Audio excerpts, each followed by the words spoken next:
Qui nous séparera de l'amour de Jésus? Qui nous séparera de l'amour de Jésus? Qui nous séparera de l'amour de Jésus? Qui nous séparera de l'amour de Jésus? Qui te séparera de l'amour de Jésus? Qui te séparera de l'amour de Jésus? Qui te séparera de l'amour de Jésus? Qui te séparera de l'amour de Jésus? Qui vous séparera de l'amour de Jésus? Qui vous séparera de l'amour de Jésus? Qui vous séparera de l'amour de Jésus? Qui vous séparera de l'amour de Jésus? Qui nous séparera de l'amour de Jésus? Qui nous séparera de l'amour de Jésus? Qui nous séparera de l'amour de Jésus? Qui nous séparera de l'amour de Jésus? Qui te séparera de l'amour de Jésus? Qui te séparera de l'amour de Jésus? Qui te séparera de l'amour de Jésus? Qui te séparera de l'amour de Jésus? Qui vous séparera de l'amour de Jésus? Qui vous séparera de l'amour de Jésus? Qui vous séparera de l'amour de Jésus? Qui vous séparera?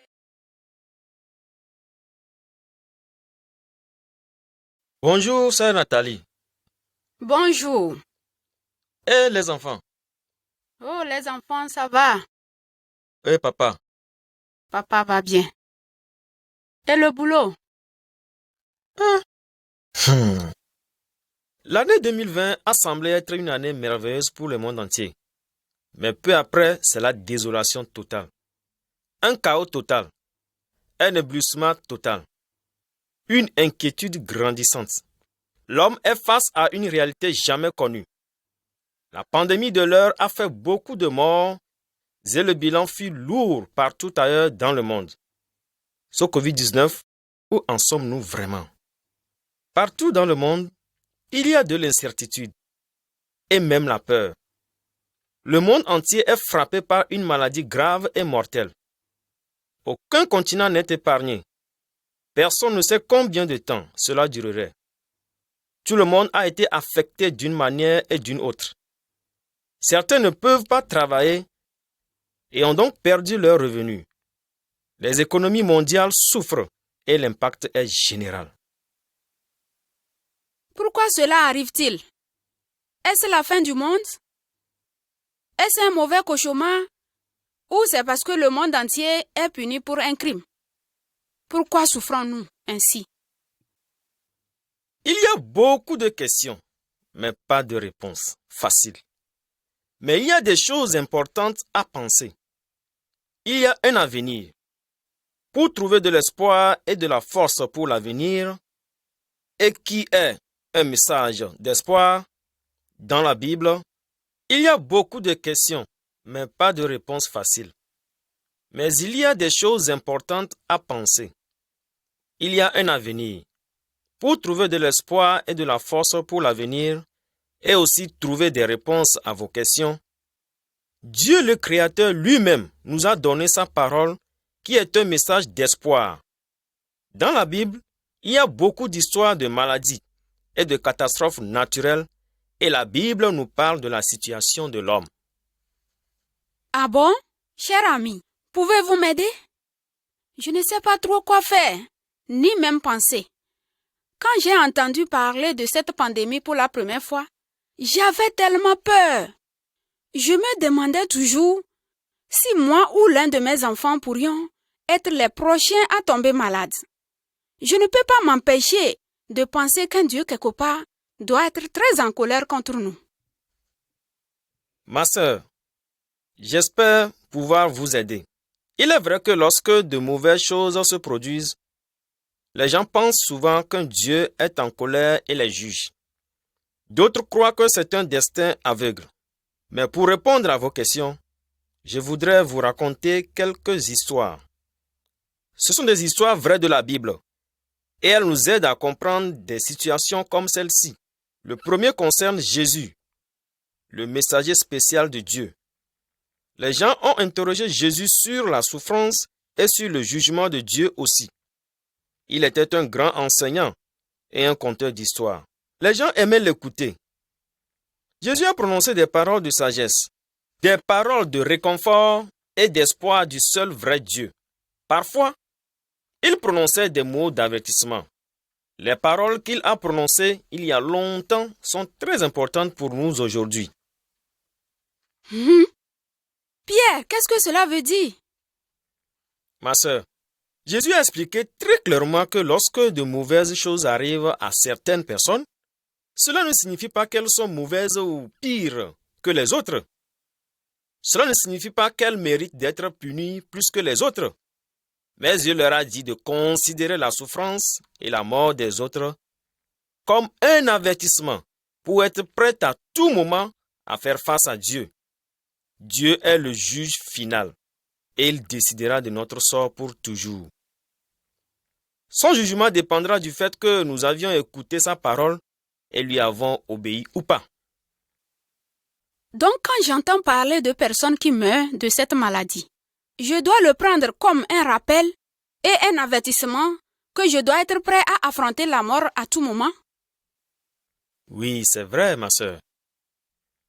Mais la Bible ne dit-elle pas que Dieu utilise la maladie comme punition? Je suis sûre d'avoir entendu quelque chose comme ça. Effectivement, nous vivons dans un monde où les choses ont mal tourné. La toute première histoire de la Bible explique cela. Dieu a rendu le monde bon, mais parce que les gens qu'il a créés se sont rebellés contre lui et n'ont pas suivi ses instructions, le monde entier a été affecté et le beau monde de Dieu a commencé à voir la corruption et le danger, la maladie et la mort. Jésus a dit, à moins que vous ne vous repentiez, vous aussi, vous mourrez tous. C'est dit que si je me répands, je ne mourrai jamais? Si c'est vrai, j'ai besoin de savoir ce que signifie se repentir. Ma sœur, tout le monde meurt, tôt ou tard. Jésus parlait de la mort spirituelle, qui est la séparation de Dieu pour toujours. C'est ce qui arrive si nous ne nous repentons pas. Avant de vous donner le vrai sens de se repentir, permettez-moi de vous raconter d'abord une autre histoire. Il m'a tant aimé, oh, il m'a sauvé, il m'a tant aimé, il m'a sauvé. Jésus m'a tant aimé, vraiment, il m'a sauvé, il m'a tant aimé, il m'a sauvé. Oh, l'agneau de Dieu a été immolé sur la croix pour me donner la vie. L'agneau de Dieu a été immolé sur la croix pour me donner la vie. Oh, Jésus m'a tant aimé, vraiment, il m'a sauvé, il m'a tant aimé, il m'a sauvé. Oh, Jésus m'a tant aimé, vraiment, il m'a sauvé, il m'a tant aimé, il m'a sauvé. Oh, le Fils de Dieu a été immolé sur la croix pour me donner la vie. Oh, l'agneau de Dieu a été immolé sur la croix pour me donner la vie. Oh, Jésus m'a tant aimé.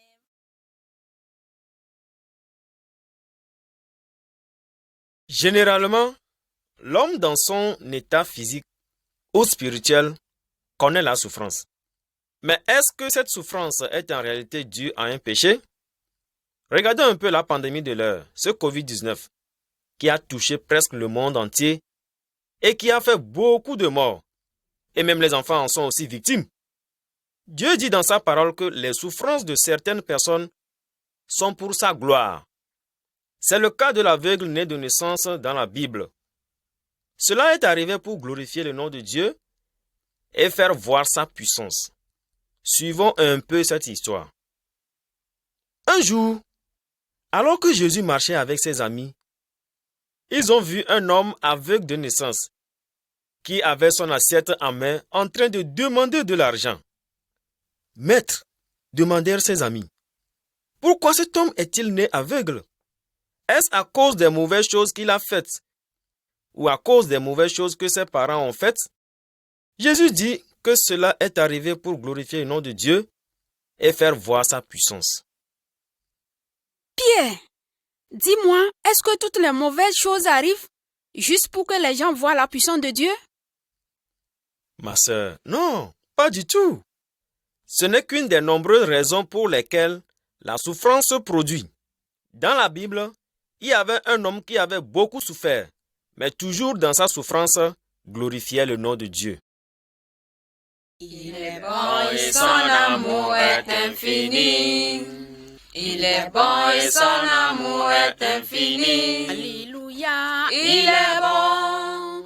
Jésus est bon. Il est bon et son amour est infini. Alléluia. Il est bon. Jésus est bon. Oh, il est bon et son amour est infini. Alléluia. Il est bon et son amour est infini. Jésus est bon. Il est bon et son amour est infini. Alléluia. Il est bon.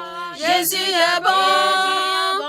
Il est bon et son amour est infini. Alléluia. Il est bon. Jésus est bon. Il est bon et son amour est infini. Alléluia. Il est bon et son amour est infini.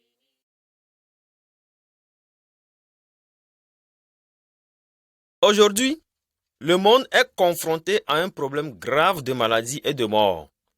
C'est un désastre qui est sans pareil et qui suscite actuellement beaucoup de questions qui sont sans réponse. Nous avons un deuxième exemple dans la Bible qui montre clairement que les souffrances qui nous arrivent ne dépendent pas de ce que nous sommes, mais de ce que Dieu veut. Suivons à présent l'histoire d'un homme appelé Job dans la Bible, qui a longtemps souffert, mais avait toujours ses regards vers Dieu et a été restauré. Job était un homme très riche. Il avait 7 fils, 3 filles et de nombreux serviteurs. La vie de Job témoigne sa richesse, ses biens, son héritage inestimable. Cependant, en un seul jour, un désastre a frappé et beaucoup de choses terribles sont arrivées à Job. Toutes ses richesses ont disparu et même tous ses enfants sont morts. Ma sœur. Oh, c'est terrible. Job devrait être un homme mauvais pour que tant de mauvaises choses lui arrivent. C'est exactement ce que ses amis pensaient. Mais ce n'est pas le cas. Job était vraiment un homme très bon. Quand Job a entendu toutes les nouvelles de ce qui était arrivé à sa famille et à son bétail, il était très bouleversé. Il déchira ses vêtements dans sa tristesse. Il s'est rasé la tête et est tombé au sol pour adorer Dieu. Il a dit: « Je n'ai rien apporté au monde à ma naissance, et je n'emporterai rien avec moi à ma mort. Le Seigneur m'a donné ce que j'avais, et le Seigneur l'a emporté. Louez le nom du Seigneur. » Mais mon frère, savoir que Dieu permet la souffrance ne me réconforte pas. Je veux savoir pourquoi la souffrance se produit. La souffrance humaine est un sujet très difficile. Mieux nous connaissons Dieu, mieux nous pouvons comprendre ses desseins. Peut-être que cette prochaine histoire vous aidera à comprendre. Il m'a fait grâce infinie, celui-là est mon rocher. Il m'a fait grâce infinie, Jésus m'a libéré. Alléluia. Il m'a fait grâce infinie, celui-là est mon rocher. Il m'a fait grâce infinie, Jésus m'a libéré. Il m'a libéré. Il m'a libéré. Il m'a pardonné. Il m'a racheté. Jésus m'a libéré. Il m'a libéré. Il m'a libéré. Il m'a pardonné. Il m'a racheté. Jésus Jésus m'a libéré. Alléluia, il m'a fait grâce infinie. Celui-là est mon rocher. Il m'a fait grâce infinie.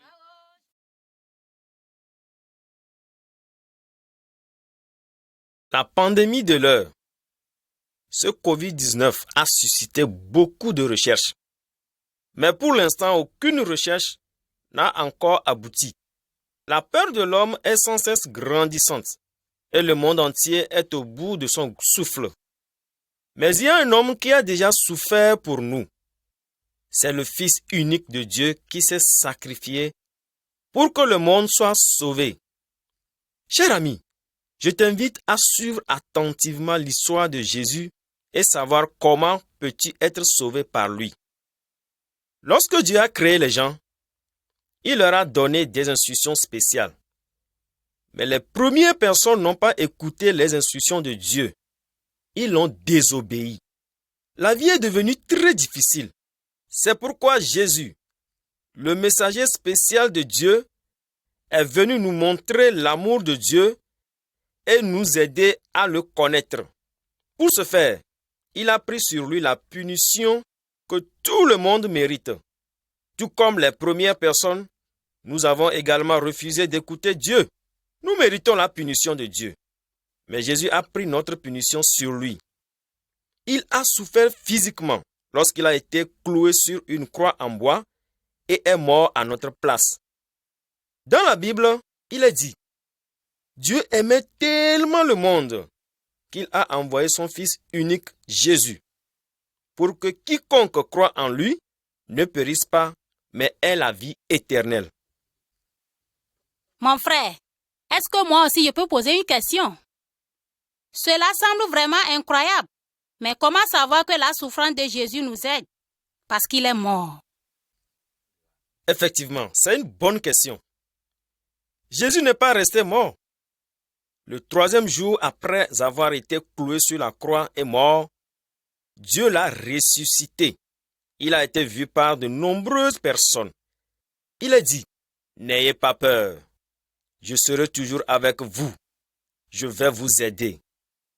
Et après cette vie, je vous amènerai pour rester toujours avec moi-même. Croyez-moi, Jésus a souffert à notre place afin que nous n'ayons pas besoin de subir la punition de Dieu. Il est ressuscité des morts afin que nous puissions partager sa vie pour toujours. C'est l'histoire la plus importante qui a été racontée. Et c'est tout à fait vrai. Mon frère, c'est une histoire incroyable. Qui penserait que la souffrance pourrait avoir un tel but? Mais vous n'avez pas toujours répondu à la question de Nathalie. Que signifie se repentir? Ok, je vais l'expliquer maintenant avec une autre histoire. C'est une histoire que Jésus a racontée pour expliquer le repentir et l'amour de Dieu. Qui nous séparera de l'amour de Jésus?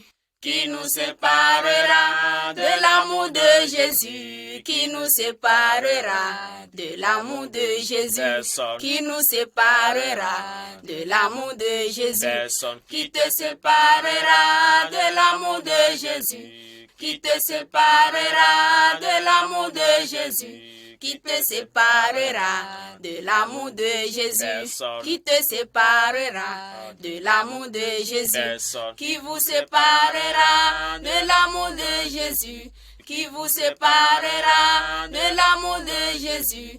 Qui vous séparera de l'amour de Jésus? Personne. Qui vous séparera de l'amour de Jésus? Personne. Qui nous séparera de l'amour de Jésus? Qui nous séparera de l'amour de Jésus? Qui nous séparera de l'amour de Jésus? Personne. Qui nous séparera de l'amour de Jésus? Personne. Qui te séparera de l'amour de Jésus? Qui te séparera de l'amour de Jésus? Qui te séparera de l'amour de Jésus? Personne. Qui te séparera de l'amour de Jésus?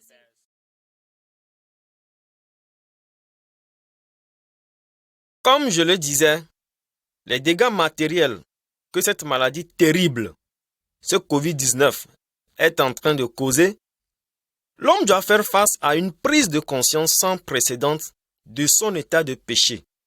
Le regret et la décision ferme de revenir à son Créateur. Dieu aime tout le monde et ne veut pas la mort d'un pécheur.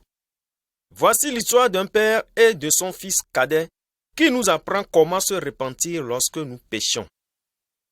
Il était une fois un homme riche qui avait 2 fils. Un jour, le plus jeune fils est venu voir son père et lui a dit : « Père, je ne veux pas attendre que tu meures pour avoir ma part d'héritage. Donne-le-moi maintenant pour que je puisse aller m'amuser. » Le père donna à son fils tout ce qu'il avait demandé. Peu de temps après, le fils est parti pour la grande ville, loin de son père. Il a acheté tout ce qu'il voulait et a gaspillé son argent. Mais alors son argent s'est épuisé. Il est devenu désespéré et pauvre. Il réalisa enfin quel idiot il avait été. Il s'est dit : « Même les serviteurs de mon père sont mieux lotis que moi. Je vais aller voir mon père et lui dire : Père, je suis désolé. J'ai péché contre toi et contre le ciel. Je ne suis pas digne d'être ton fils. Je vous en prie, faites de moi l'un de vos serviteurs embauchés. » Chaque jour, son père regardait la route dans l'espoir de voir son fils. Un jour, il a vu son fils au loin. Le père a couru vers lui, l'a embrassé, même si le fils était sale et puant, et a appelé un domestique. « Vite, apportez une robe pour mon fils. Préparez la meilleure nourriture, car nous allons avoir une fête pour célébrer le retour de mon fils. » Et donc, ce père est vraiment courageux. Effectivement, ma sœur Déborah, le fils cadet nous montre ce que signifie se repentir. Cela signifie devenir humble et admettre que j'avais tort.